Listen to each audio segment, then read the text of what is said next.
Big boss के घर के अंदर सब हुआ, लड़ाई हुई, झगड़ा हुआ, रोना हुआ, गाली हुई, रिश्ते हुए, रिश्ते कुछ होके नहीं हुए। लोग मुझे पागल समझते आए थे, घर में कंफ्यूज समझते थे, बाहर आके पागल समझते। Like some journalist asked me that day, हाँ आपने आपकी बहन के साथ इसीलिए लड़ाई की ना क्योंकि आप बिग बॉस में आ रहे थे। हर सीजन अलग क्यों होता है? क्योंकि कुछ भी सेम नहीं है। रजत एलिमिनेटेड तो मैंने बोला रजत के लिए मैं खुश नहीं थी भाई, मेरे दो फेवरेट वहां पे फाइनलिस्ट थे। पागल हो गए क्या? 5 साल पहले आते तो घर वर तोड़ छोड़ के बैठे रहते।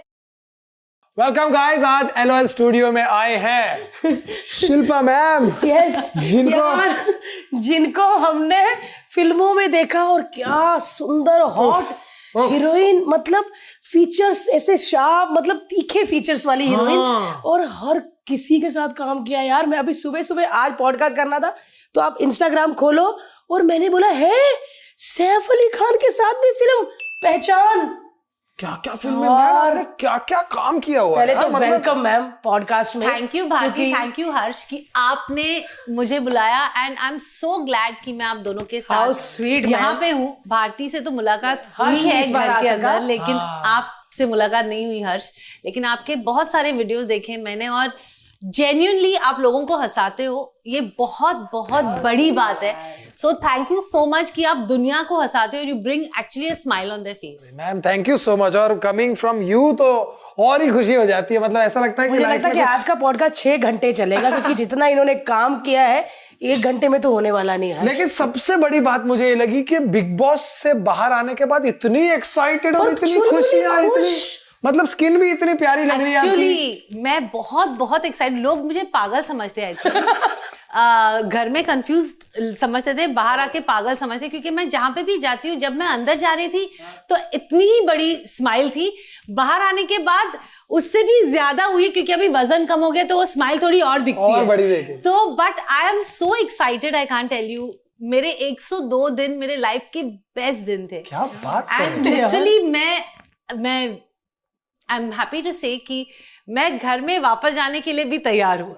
सच अ गुड टाइम सच्ची एक्चुअली। अच्छा, बिग बॉस एक ऐसी चीज है ना कि गाली सब देना चाहते हैं, उस शो की बुराई सब करना चाहते हैं, सब बोलना चाहते हैं कि शो बहुत घटिया है, शो ऐसा है, लेकिन देखना सबको वही है, सबको वही देखना है। तो ऐसे शोज की हमने ज्यादा बुराई सुनी है, लेकिन आप इकलौती है जो कहते हैं कि best time of my life. Seriously best time of my life. और लोग जो भी कहे, कुछ भी हो, अगर आप मुझे पूछोगे मेरे एक्सपीरियंस के बारे में, बिग बॉस के घर के अंदर सब हुआ, लड़ाई हुई, झगड़ा हुआ, रोना हुआ, गाली हुई, रिश्ते हुए, रिश्ते कुछ होके नहीं हुए। बट दिस इज व्हाट अपने रियल जिंदगी में भी होता है। यहाँ पे हम लोगों के पास इतने ऑप्शंस होते हैं to not think about it. Correct. तो यू जस्ट डिसरिगार्ड। अच्छी चीजें भी आके चली जाती है, वो फीलिंग, वो इमोशन रहता ही नहीं है, एक्सपीरियंस करने को मिलता ही नहीं है वहां पे। Actually you are experience and living every emotion. Wow. And it is so beautiful for me. It is, I think it was one of my best journeys till date. जब आपको बोला कि मैम आप बिग बॉस में आएंगी या नहीं, आपका क्या रिएक्शन था? मैंने बोला हाँ मैं आऊंगी। आप देखते थे शो? मैंने सारे सीजन देखे ओके, और मैं बिग बॉस की बहुत बहुत बड़ी फैन हूँ। और हर बार मैं जब सीजन देखती थी तो मैं बोलती मुझे वहां जाना है, मुझे वहां जाना है।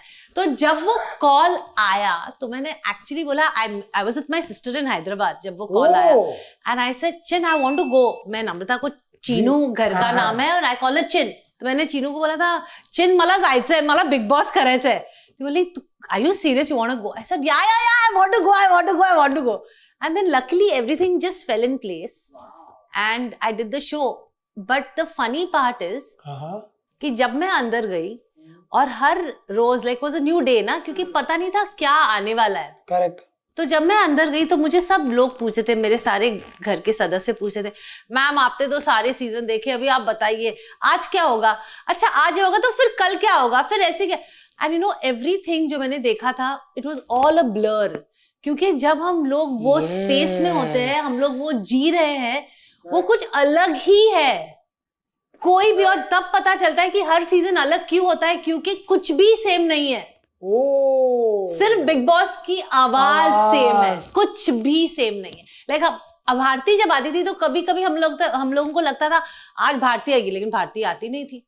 फिर कृष्णा आता था, कभी कृष्णा नहीं आके भारती आती थी, तो हम लोगों को कुछ भी नहीं पता था कि क्या होने और व्हाट इज कमिंग नेक्स्ट। ये तो है वो शो, मतलब जो लोग जो बना भी रहे ना वो भी इतने दिमाग वाले हैं ना, इतने शार्प है कि उनको पता है कि किस हरकत से किसका क्या इमोशन निकलेगा और हम क्या कर सकते हैं। एंड दे आर, मतलब मैं तो उनको मान गया हूं कि वो लोग अपने पूरे जीवन में इससे बेहतर शो नहीं बना सकते, बिकॉज ये बेस्ट शो है जहां पे आपको कुछ प्रोड्यूस नहीं करते, कितने भी लोग कुछ भी बोले स्क्रिप्टेड है, ये it can't be scripted. And I want to slap them Harsh, क्योंकि जब मैं गई थी तो मुझे यही बोला गया था आपको कोई टेंशन नहीं है, हर चीज स्क्रिप्टेड है। तो हम लोगों को अच्छा ठीक है, अभी हम लोगों को बुलाएंगे कहीं पे, कुछ स्क्रिप्ट आएगा, आपकी 4 लाइनें ये लिखी हैं। कैन यू बिलीव, उधर तो ऐसा था ना कि हम लोगों को वो वीकेंड के बाद पे हम लोगों को बोला जाता था आज आपको 2-3 शेरो शायरी लिखो या इस बंदे के बारे में वो लिखो। तो मैं बिग बॉस को बोलती थी माइक पहन के, अभी भी वो आदत है माइक का तो माइक पहन के बोलती थी बिग बॉस मैं डायरेक्टर्स एक्टर हूँ, मैं ये सब नहीं कर सकती, मुझे स्क्रिप्ट लिखना नहीं आता, मुझे स्क्रीन प्ले लिखना नहीं आता, मुझे कहाँ फंसा दिया आपने। I should literally tell them, और दैट इज द रीजन वो सारे जो एपिसोड्स होते थे उसमें मुझे बोलने को कुछ कहते ही नहीं थे, क्योंकि मैं लिख ही नहीं पाती थी, बिकॉज बाकी के जो लोग थे उनको दे न्यू एवरीथिंग, कैसे लिखना, कैसे किसी को रोस्ट करना, ये वो। I was so immature. तो that is not nothing about Bigg Boss scripted. Literally अपना टैलेंट जो है वो इधर आप दिखा दो, अगर नहीं है तो चुप बैठो, लाइक दैट। वाह, अच्छा आपने इनिशियली तो हमने आपकी स्टार्टिंग में शुरुआत में फिल्में देखी, फिर आप फैमिली की तरफ आपने ध्यान दिया। हाँ। एंड आपका वो कॉन्शियस डिसीजन था कि भाई अब हो गया, अब मुझे अपने, क्योंकि वो दोनों चीजें हैंडल करना बड़ा मुश्किल होता है। तो यही था भारती, ने सारा करके रखा हुआ है। हर्ष डन हिज होमवर्क। भाई तू दूसरे चैनल में था, लेकिन हमारे चैनल का तूने सब करके रखा हुआ। सच में यही था, शादी हो गई अब थोड़ा घर देखना है। नहीं, एक्चुअली क्या था कि मेरी मम्मी का ये मानना था कि हर चीज समय पे होनी चाहिए, अगर वो चीजें समय पे नहीं हो तो you know fame, glamour, all these thing, money, everything is so addictive कि फिर अगर टाइम चला जाता है तो then you miss the boat. So my mom was very sure that, you know, whatever it is, I should get married when I'm 25, 26, like that. So 2000 में I got married and I left the country क्योंकि my husband was a student. I met Apresh. It was an arranged marriage. तो मैं अप्रेश को via my mother met him before I did. Oh. And then मैं अप्रेश को मिली और we said yes to each other in 1.5 days. And 6 महीने में हमारी शादी हुई। I left everything and I went away to the Netherlands क्योंकि अप्रेश स्टूडेंट था तभी। Netherlands? Yeah, for 1 year. हाँ। Wow, man, क्या बात है। कितनी अच्छी जगह पे रहते हो आप। But it wasn't over क्योंकि वहाँ पे उसने सिर्फ मुझे 1 साल के बाद हम लोग न्यूजीलैंड चले गए। So न्यूजीलैंड में 3 साल थी। क्या बात है। और फिर उसके बाद लंदन के बाद इंडिया। कितना अच्छा लड़का ढूंढा। हाँ, बहुत। बट यार ये कितनी अच्छी बात है कि मम्मी ने तो चलो अच्छा लड़का ढूंढा और माँ बाप तो अच्छा सोचते ही हैं बच्चों के बारे में, पर सबसे बड़ी बात यह कि आपने वो भरी महफिल, वो स्टारडम, वो हीरोइन, वो फैंस, वो सब कुछ छोड़कर, पंजाबी में कहते हैं भरा हुआ मेला छोड़ना। हाँ, मतलब भरा हुआ मेला में बाय करके निकल जाना। एक्चुअली ना कोई रिग्रेट नहीं है क्योंकि मेरी मम्मी ने एक चीज बहुत सिंपल कही थी जब मैं एक्टर बनने की मैंने चाह रखी थी मम्मी को। तो मम्मी ने बोला था जब मैंने फर्स्ट फिल्म साइन की and you know all these things happened, तो माँ ने मुझे एक बहुत सिंपल सी चीज बोली थी। शी सेड कि you when you get step out of this house and गाड़ी में बैठती हो, ड्राइवर है, बॉय है, मेकअप मैन है, हेयर ड्रेसर है, सब तुम्हारी तारीफ कर रहे हैं बाहर। वो सब बाहर तक ठीक है, पर जब तुम घर के अंदर आओगी तो you're my Shilpa, you're our Shilpa, and you still have to eat varan baat and batatechi bhaji. There's not going to be any extra privileges. खुद की प्लेट अभी भी हम लोग उठा के सिंक में रखते हैं। वाह।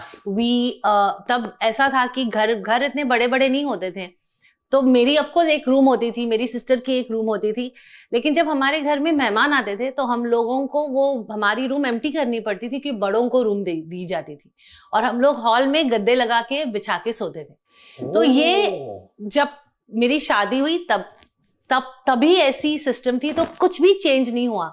तो to leave what you have was not a big deal for us.